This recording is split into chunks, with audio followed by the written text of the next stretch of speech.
Assalamualaikum warahmatullahi wabarakatuh. Gimana kabarnya hari ini? Semoga kalian sehat walafiat ya. Amin, amin ya rabbal alamin. Baik, sebelum kita masuk ke dalam materi pada hari ini, saya ingin mengucapkan selamat kepada kalian yang memilih sekolah MA Nurul Dolam sebagai sekolah favorit dan memperjuangkan mimpi kalian yang sudah kalian cita-citakan selama ini. Semoga yang menyimak pada hari ini, mimpi dan cita-citanya akan tercapai kelak. Seperti itu. Ya, baik, kali ini saya selaku guru bahasa Indonesia di MA Nurul Dolam ingin memberikan materi tentang pengembangan diri.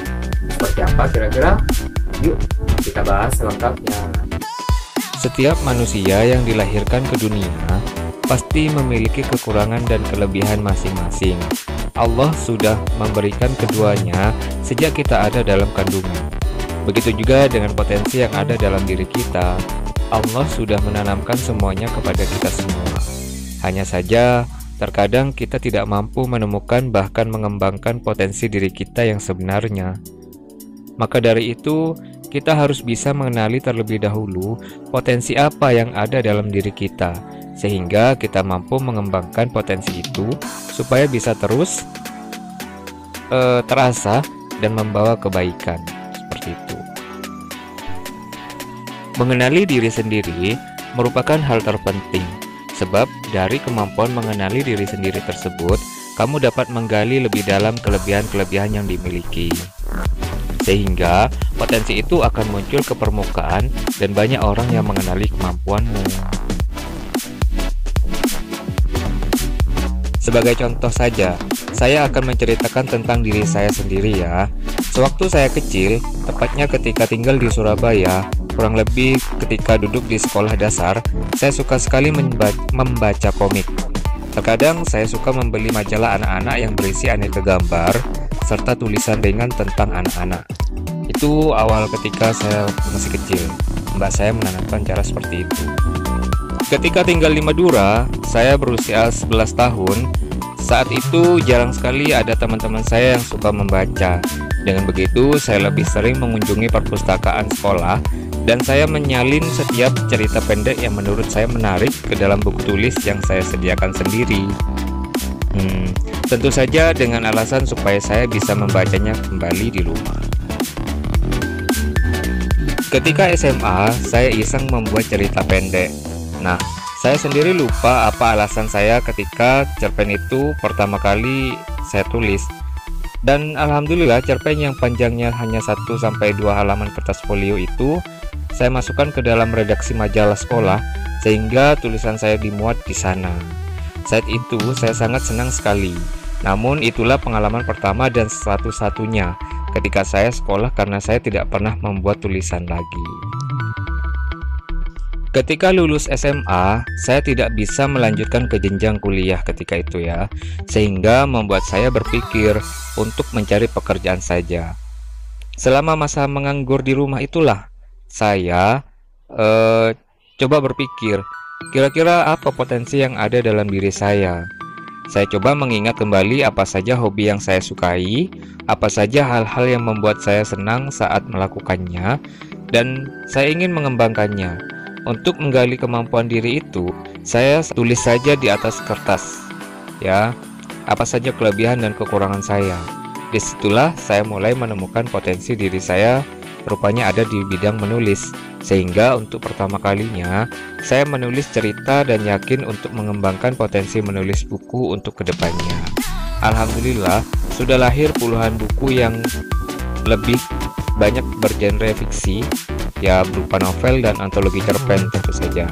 Cerpen yang bersama teman-teman ya, penulis yang ada di yang saya kenal melalui dunia maya di Facebook seperti itu. Ini dia beberapa buku yang pernah saya buat.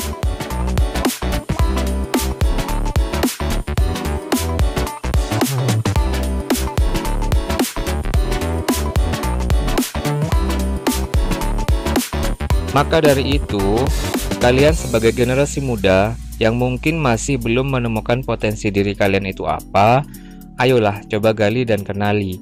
Siapa tahu dengan menggali dan mengembangkan sejak dini akan mampu berkembang lebih cepat dari apa yang akan kalian sadari sebelumnya. Nah, berikut cara mengenali potensi diri yang saya ambil dari situs uprint.id, artikel yang berjudul Cara Mengenali Potensi Diri yang dapat dilakukan sendiri. Diakses 11 Juni 2020.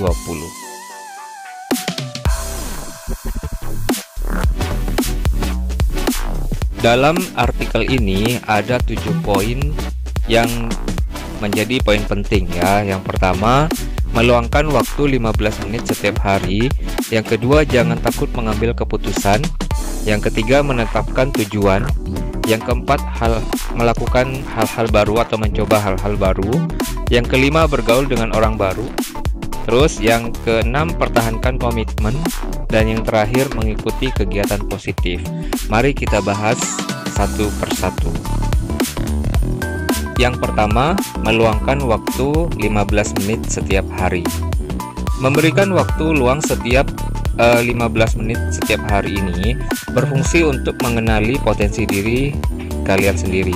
Tanyakan dalam hati mengenai kelebihan dan kekurangan diri sendiri. Lalu tulis dalam bentuk poin-poin secara detail. Dari poin-poin tersebut, kalian dapat melihat poin mana yang harus dibenahi untuk kemajuan di masa yang akan datang. Cara ini sama seperti yang saya lakukan ketika lulus SMA dulu, sebelum menemukan passion saya dalam bidang menulis. Ya.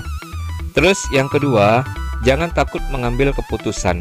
Segera ambil tindakan, hindari kebiasaan menunda-nunda agar waktu yang dimiliki menghasilkan suatu manfaat, baik dalam jangka pendek maupun jangka panjang. Apabila keputusan yang diambil berakhir dengan kegagalan, jangan menyerah. Karena mengenal potensi diri pun butuh usaha. Anggap saja kegagalan itu adalah tangga menuju kesuksesan. Yang ketiga, menetapkan tujuan. Semua manusia yang hidup harus memiliki tujuan hidup agar tidak terombang-ambing selama menjalani kehidupan. Namun, tidak banyak orang yang menentukan tujuan hidup mereka. Bahkan ada juga yang mengatakan cukup untuk menjalani kehidupan saja. Padahal menetapkan tujuan dalam hidup sangatlah penting, terlebih untuk mengembangkan potensi yang ada dalam diri kita ini. Yang keempat, mencoba hal-hal baru. Jangan pernah takut untuk melakukan beberapa hal baru dalam hidup. Mencoba hal baru merupakan jendela pengalaman yang tidak akan pernah tergantikan. Dengan mencoba hal-hal baru, kalian dapat mengetahui kemampuan kalian yang lain di samping bidang yang sedang kalian kerjakan saat ini. Hal tersebut akan sangat membantu mengenali diri sendiri lebih jauh ya. Jadi, mencoba hal-hal baru bisa kalian lakukan dan bisa kalian coba. Terus yang kelima, bergaul dengan orang baru. Cobalah untuk bergaul dengan orang baru di sekitarmu. Dengan memiliki koneksi baru, maka akan semakin terbuka pemikiran hingga potensi yang kamu miliki selama ini. Bahkan akan lebih mudah bergaul dengan orang-orang yang selalu berpikiran positif dan haus akan kesuksesan. Dalam lingkungan seperti ini, kalian bisa mendapatkan pelajaran berharga yang belum pernah didapat sebelumnya. Yang keenam, pertahankan komitmen. Motivasi untuk mengenali diri sendiri perlahan akan surut jika kalian tidak menemukan hasil apa-apa. Sikap ini sebenarnya harus dihindari karena dapat menjadi penghalang ketika kalian untuk maju ya. Usahakan agar kalian tetap semangat dalam menjalani hidup, sehingga komitmen yang ditetapkan di awal tidak hilang begitu saja. Dan yang ketujuh, alias yang terakhir, mengikuti kegiatan positif. Nah, di sini salah satu hal pentingnya juga ya. Selain bergaul dengan orang baru, kalian juga dapat mengikuti ragam kegiatan positif lainnya, sehingga memancing potensi apa yang akan muncul dalam diri kalian nanti. Baik, itu semua ketujuh cara itu saya ambil dari situs uprint.id ya. Kalian bisa baca sendiri jika perlu. Jadi, bagi kalian yang belum menemukan potensi diri, terus gali dan jangan menyerah untuk menemukannya. Sementara bagi yang sudah menemukan apa saja potensi yang ada pada diri kalian, selamat. Kalian hanya perlu mengembangkannya menjadi lebih besar dan berguna bagi sesama. Tidak perlu malu menunjukkan potensi yang ada dalam diri kamu kepada orang lain, karena inilah cara kamu memperhatikan atau memperlihatkan bahwa potensi diri kamu tidak sebatas usapan jempol saja. Dengan kata lain, dapat memperhitungkan di masa mendatang. Bagi kamu yang memiliki bakat membaca puisi, terus asah dan teruslah berjuang dalam setiap perlombaan yang ada. Bagi kamu yang memiliki bakat dalam bidang berkreasi, silakan terus pupuk kreativitasmu dalam bidang itu. Serta bagi kamu yang memiliki bakat di bidang vlog, ayo terus kembangkan supaya bakat kecil itu terus berkembang dan berkembang lagi. Intinya tidak perlu malu menunjukkan potensi yang ada dalam diri kita. Terus tingkatkan percaya diri kamu dalam berkreasi secara positif. Allah pasti akan memberikan hasil terbaik jika kamu tidak pantang menyerah dalam mengembangkan diri ke arah yang lebih baik. Seperti itu. Oke, demikian yang bisa saya bahas pada pertemuan kali ini. Semoga bisa bermanfaat bagi kalian semua. Jangan lupa tetap berdoa, tetap semangat, dan nanti kita ketemu di kelas. Oke, wassalamualaikum warahmatullahi wabarakatuh.